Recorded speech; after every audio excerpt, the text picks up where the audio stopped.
मन एक बहुत बड़ी बाधा है, हमें अंतर में उतरने नहीं देता, हमें ऊपर जो रूहानी मंडल है उस पर चढ़ने नहीं देता, हमें विषयों में उलझा के रखता है। भाई मैं कहता हूँ इसी ने हमारी रूहानियत की सारी जो जमा पूंजी है, जो कुछ हमारे पास है वो सब हमसे लूट लिया है। ये बगैर सर पैर का मन देखो अपने मित्रों के साथ हम पे हमेशा हावी रहता है। इसके मित्र कौन है? काम, क्रोध, लोभ, मोह, अहंकार, ये इसके मित्र हैं। ना ये हमें दिखाई देता है, ना इसके मित्र हमें दिखाई देते हैं। भाई इन्होंने हमें बर्बाद कर दिया है। तीन लोक चोरी भई, सबका धन हर लीन, बिना शीश का चोरबा, पड़ा न काहू चीन। कोई नहीं पहचानता।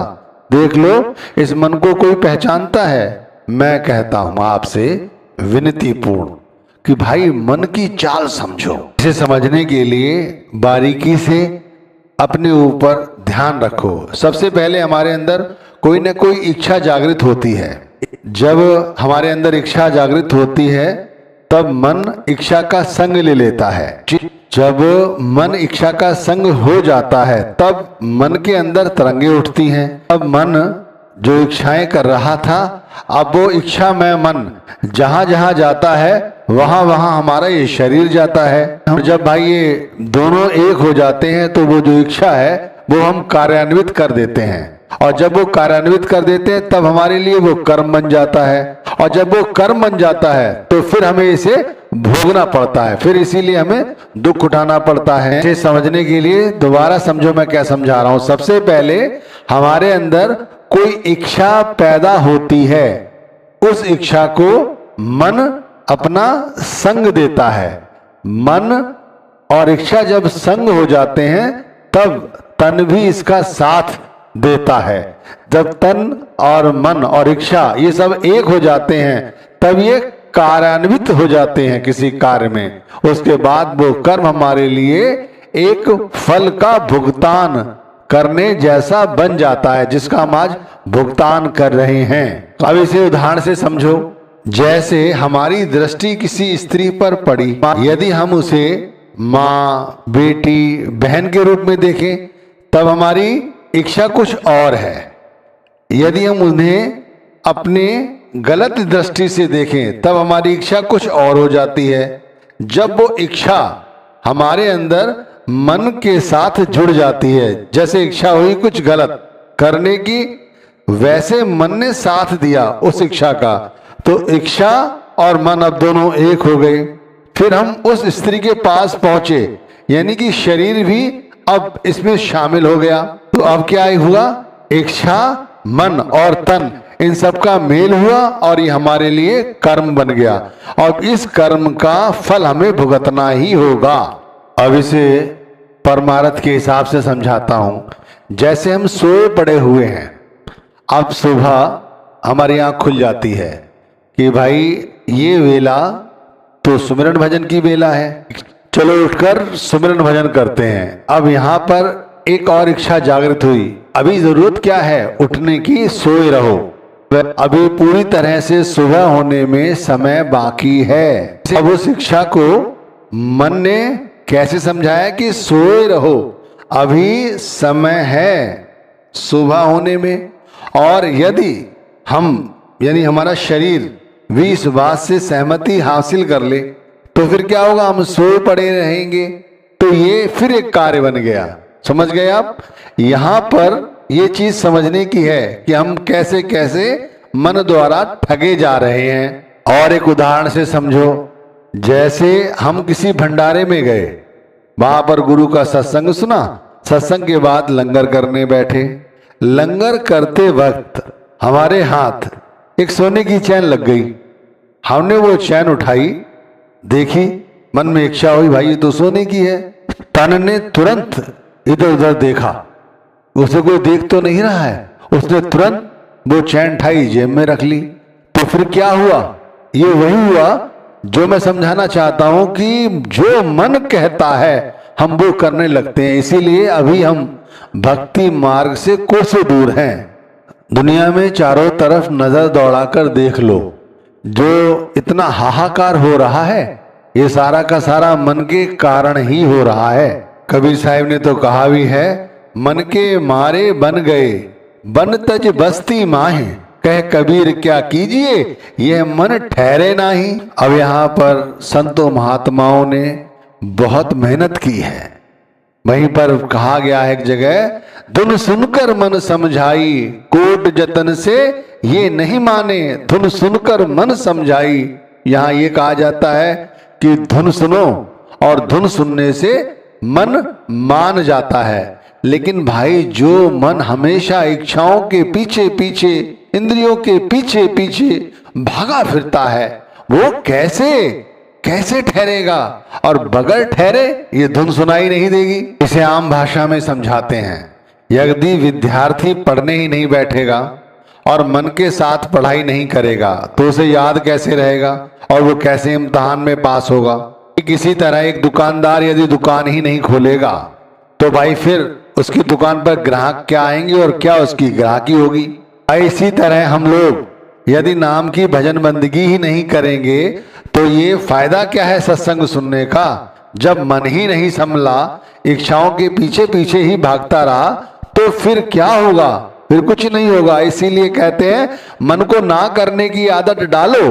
तो भाई मन को ना करने की आदत डालने का मतलब है मन के साथ लड़ाई लड़ो।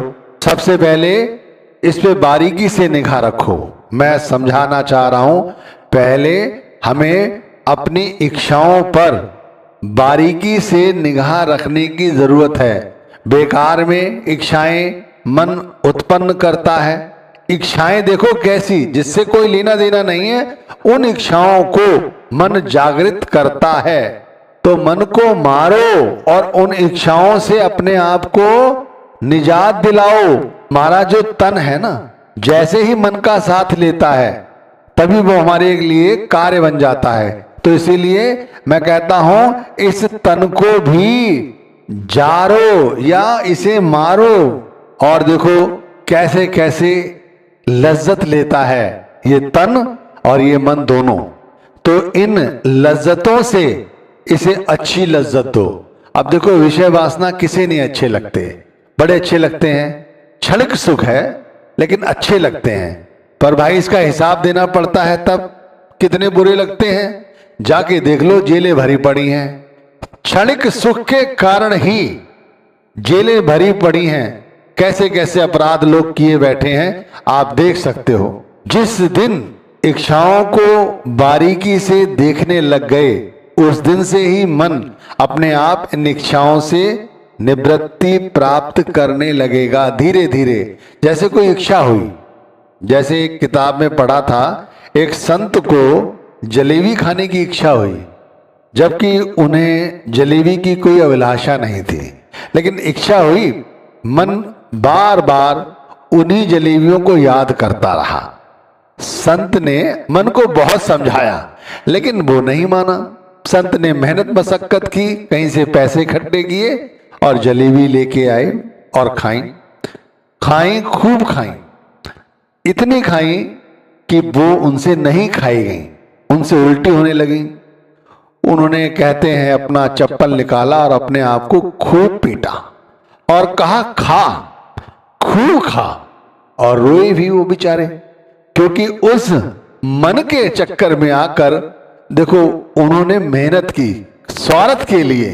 परमार्थ के लिए यदि संत मेहनत करता है तो वो उसके लिए कुछ और बात होती है। स्वार्थ के लिए कभी पूर्ण संत मेहनत नहीं करते, ध्यान रखिए।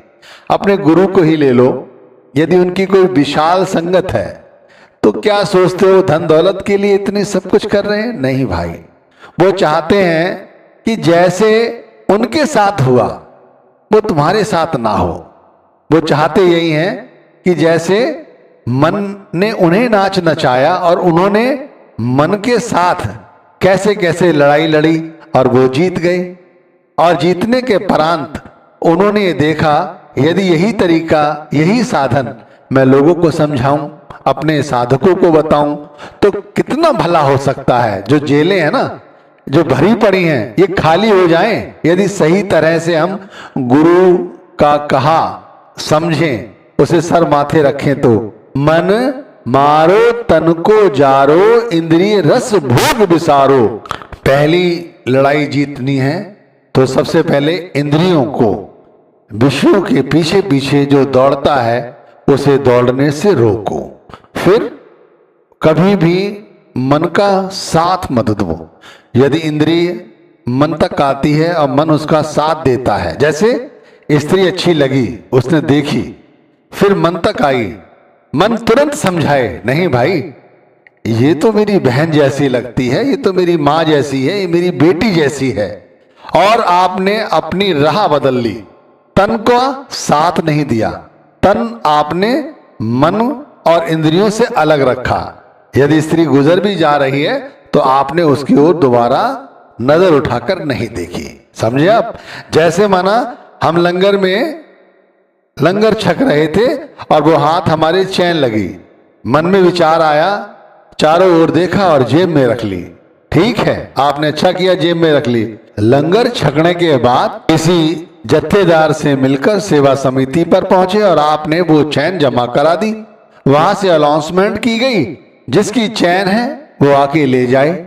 आपका कार्य था, आपने वो चैन दे दी, आपका काम यहां समाप्त हो गया। आप समझने की कोशिश करें कि कैसे अपने आप को बदलना है। मन के साथ लड़ाई लड़ने का मतलब ये नहीं है कि भाई आप अपने आप को, शरीर को कष्ट दें। पहले ऐसा होता था, परमात्म भक्ति, गुरु भक्ति के लिए लोग घर परिवार छोड़कर जंगलों पहाड़ों में चले जाते थे। कहते थे वहां ना देखेंगे स्त्री, ना देखेंगे लोगों को, ना कोई आसक्ति होगी। लेकिन ये बात अब नहीं चलेगी, क्योंकि भाई वहां से आने के बाद ही इंद्रियां और मन विषयों का फिर से चिंतन शुरू कर देते हैं और फिर से हम वहीं आ जाते हैं जहां थे। तो इसलिए कहते हैं अभ्यास करो। जैसे सुबह लेटे हुए और मन कहता है नहीं अभी लेटे रहो, अभी दिन बहुत दूर है, सुबह चढ़ने में देर है, फिर उठकर कर लेंगे। और जब सोए रहे उसी समय उठो, अरे नहीं भाई हमारा काम है उठना। यानी मन की आपने नहीं मानी, यानी तन ने इंद्रियों और मन का साथ नहीं दिया, इसीलिए कर्म नहीं बना। इसी तरह तन ने मन की बात नहीं मानी और चैन ठाकर किसे दे दी? सेवादार को, जिससे अनाउंसमेंट हो गई। इसी तरह बारीकी से निगाह रखनी है भाई। अब संसार में इतने सारे विकार हैं, कैसे कैसे इन विकारों को त्यागें? बड़ा मुश्किल है भाई इन विकारों को त्याग पाना। जब तक विकार है तब तक भक्ति नहीं कर पाओगे, मन एक जगह नहीं टिकेगा, और जब मन ही एक जगह नहीं टिकेगा फिर संसार नहीं छूटेगा और ना ही मन निर्मल होगा। और जब तक वो निर्मल नहीं होगा तब तक वो गुरु में या नाम में समाहित नहीं होगा। तो हमें इसे ना करना सीखना चाहिए। जैसे ही कोई इच्छा आए, मन कहे उसे करने के लिए तुरंत बुद्धि विवेक से कार्य करो। ये कार्य हमें करना भी चाहिए या नहीं? बेमतलब में हम कर्म बढ़ाए जा रहे हैं, बेमतलब में हम अपना सर खपा रहे हैं, समय भी अपना जाया कर रहे हैं। आप एक दिन विचार करके देखो, सुबह से शाम तक आप पाओगे केवल 2-3 बातें थी जो हमारे काम की थी, बाकी सारी बेकार थी, कोई काम की थी ही नहीं। कहा गया है जब लग मन ही विकारा तब लग नहीं छूटे संसारा, जब मन निर्मल कर जाना तब निर्मल माहि समाना। तो भाई सुबह से ही मन को नाना करने की आदत डाल लो। विचार करो, अगर काम हमारे लिए सही है, हमारे परमार्थ की भजन बंदगी में कोई बाधा नहीं डालता, तो हाँ करो और तुरंत करो। लेकिन यदि लगता है इसका परिणाम गलत निकलेगा, हमें भजन बंदगी में बाधा आएगी, तुरंत ना करो। एक विशेष बात बताता हूं, जब आप मन पर निगरानी रखोगे ना तो मन सेवक की भांति आपके सामने दोनों हाथ जोड़कर खड़ा रहेगा।